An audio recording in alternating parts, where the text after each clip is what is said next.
निरसा में गुरुवार की रात करीब 11 बजे ईसीएल मुगमा क्षेत्र के चापापुर ओसीपी के पास अचानक धमाके जैसी आवाज हुई और देखते ही देखते पल भर में 100 मीटर दायरे में सड़क लगभग 50 फीट धंस गई। देखते ही देखते कई गांवों का मुख्य सड़क से नाता टूट गया। बताया जा रहा है कि इस घटना से करीब 30 गांवों का संपर्क टूट चुका है। ग्रामीणों का आरोप है कि यह पहली बार नहीं हुआ, पहले भी यहां जमीन धंसी थी, तब प्रबंधन ने वैकल्पिक रास्ता बनाया था, लेकिन अब फिर वही कहानी दोहराई जा रही है। स्थानीय लोग ओसीपी में हो रही हैवी ब्लास्टिंग और अवैध उत्खनन को जिम्मेदार ठहरा रहे हैं। उनका कहना है कि प्रबंधन की लापरवाही ने घर के सामने की सड़क ही लील ली। स्थानीय नेता अशोक मंडल ने कहा कि मुगमा के सभी कोलियरियों में अवैध उत्खनन बेलगाम है। नियम कहते हैं कि ओसीपी के 50 मीटर दायरे में ब्लास्टिंग नहीं होनी चाहिए, लेकिन सुरक्षा मानकों को कुचलकर कोयला निकाला जा रहा है। और तो और उन्होंने आरोप लगाते हुए कहा कि जिला प्रशासन से लेकर सरकार तक इस पर चुप्पी साधे हुए है। वहीं झामुमो जिला अध्यक्ष लकी सोरेन ने कहा है कि सड़क धंसने से कई गांवों का संपर्क टूट गया है। पहले भी हादसे हुए पर प्रबंधन नहीं चेता। इलाके में कई विस्थापित परिवार आज भी पुनर्वास की राह देख रहे हैं। इससे साफ है कि प्रबंधन को सिर्फ कोयले से मतलब है, लोगों की सुरक्षा से नहीं। जब मिरर मीडिया की टीम मौके पर पहुंची तो क्या कुछ कैमरे ने कैद किया और स्थानीय लोगों ने क्या कुछ कहा, आपको सुनाते हैं। इसका जिम्मेवार कौन है, ये जिम्मेवार कौन है, ये हम जानना चाहते हैं। मीडिया के माध्यम से इसका जिम्मेवार है कौन? यहाँ के प्रशासन, जिला प्रशासन, यहाँ पे के प्रतिनिधिमंडल, या यहाँ के जो छोटे मोटे नेता लोग हैं उन लोग, या यहाँ का मैनेजमेंट? इसका जिम्मेवार कौन है? आज ये रास्ता हम लोग का, बच्चे लोग का स्कूल जाने आने का था, हम लोग का कमाने का जरिया था, नवोदय स्कूल यही। ये बोल रहे हैं 3-4 गांव, ये 3-4 गांव का रोड नहीं था, ये पूरे निरसा क्षेत्र को जोड़ता था, जो कि निरसा क्षेत्र से पूरा आना जाना सब कोई को होता था। लेकिन यहाँ पे ये रोड कंपनी के मनमानी से देख लीजिए, ये तो इसका एनओसी किसने दिया? इस रोड का एनओसी कंपनी को किसने दिया? किसके इजाज़त से ये रोड के किनारे से वो लोग ब्लास्टिंग कर रहा है? और कोई भी काम करता है, रात में रोड ब्लास्टिंग कर रहा है, रात में काम कर रहा है, रात में लीपापोती कर दे रहा है। यहाँ रोड टूटा, बगल में रोड दिया, अब बगल में टूटेगा फिर बगल में देगा। ये तो आदत हो गया है इसका, क्योंकि जान रहा है कि यहाँ का जनता कमज़ोर है, ये जनता कुछ नहीं कर सक रही है, इसके वजह से इन लोग का मनमानी बढ़ रहा है। लेकिन इस बार नहीं, इस बार जब तक कि फैसला नहीं होता है हम लोग यहाँ से उठने नहीं जा रहे हैं, चाहे कुछ भी हो जाए। आप मानते हैं कि अवैध उत्खनन यहाँ धड़ल्ले से एकदम दिन दहाड़े हो रहा है? यहाँ का अवैध उत्खनन एकदम दिन दहाड़े हो रहा है। इसका कोई भी किसी तरह का कोई रोक टोक नहीं है। सीआईएसएफ कैंप भी तो बगल में है। सीआईएसएफ लोग तो मिले हुए हैं, वही तो सारा कुछ करवा रहे हैं। यहाँ के प्रशासन ही तो सारा कुछ करवा रहे हैं। कितने गाँव का संपर्क टूट गया है?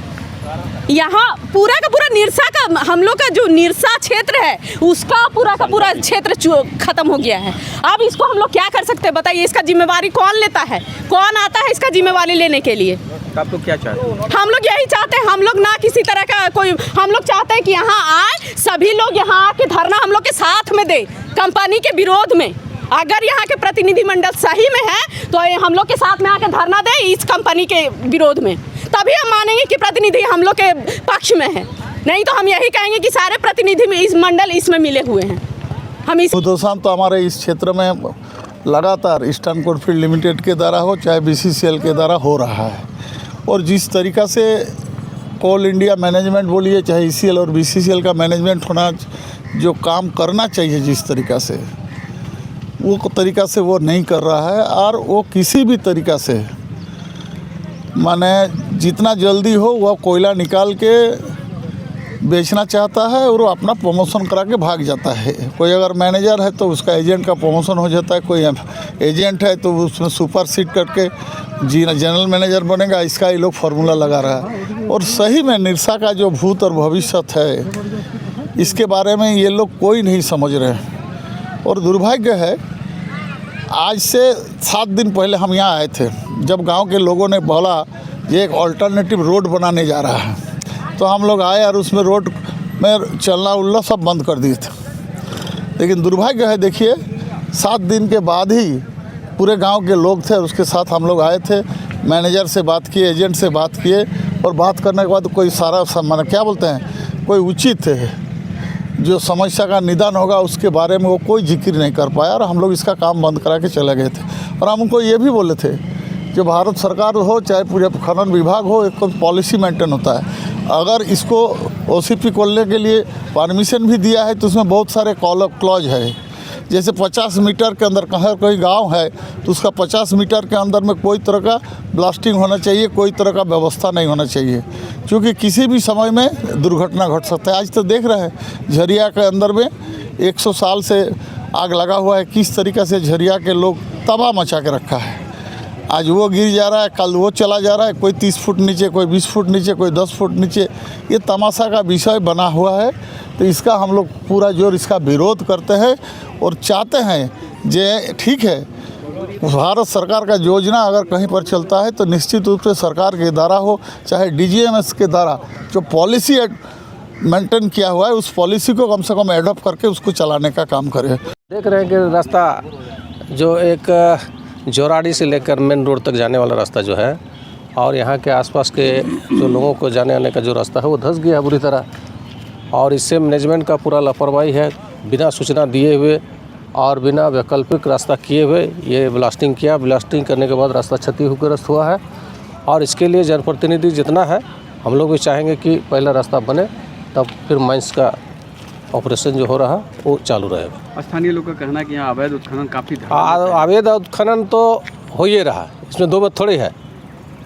और अवैध उत्खनन करने के साथ साथ आपका माइंस से भी लेके जा रहा है, तो ये देखना है। CISF है, आपका सिक्योरिटी है, कहाँ है लोग, कहाँ चूक मानते हैं? चूक इसमें क्या है, मैनेजमेंट का चूक है, मिली भगत हो सकता है। हम लोग देखेंगे इसको।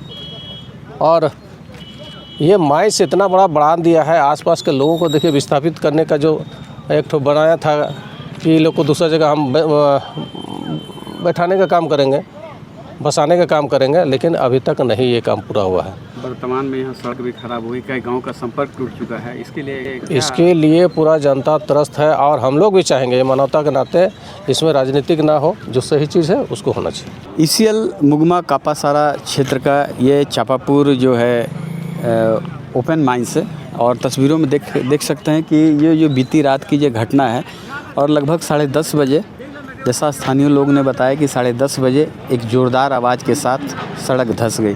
आप तस्वीरों के माध्यम से मैं दिखाना चाहूँगा कि ये जो है लगभग कम से कम कह सकते हैं कि 100 मीटर का दायरा जो है ये पूरी तरह से धंस गया, जिससे हालांकि कोई जान माल के नुकसान तो नहीं हुए चूँकि ये रात का वक्त था।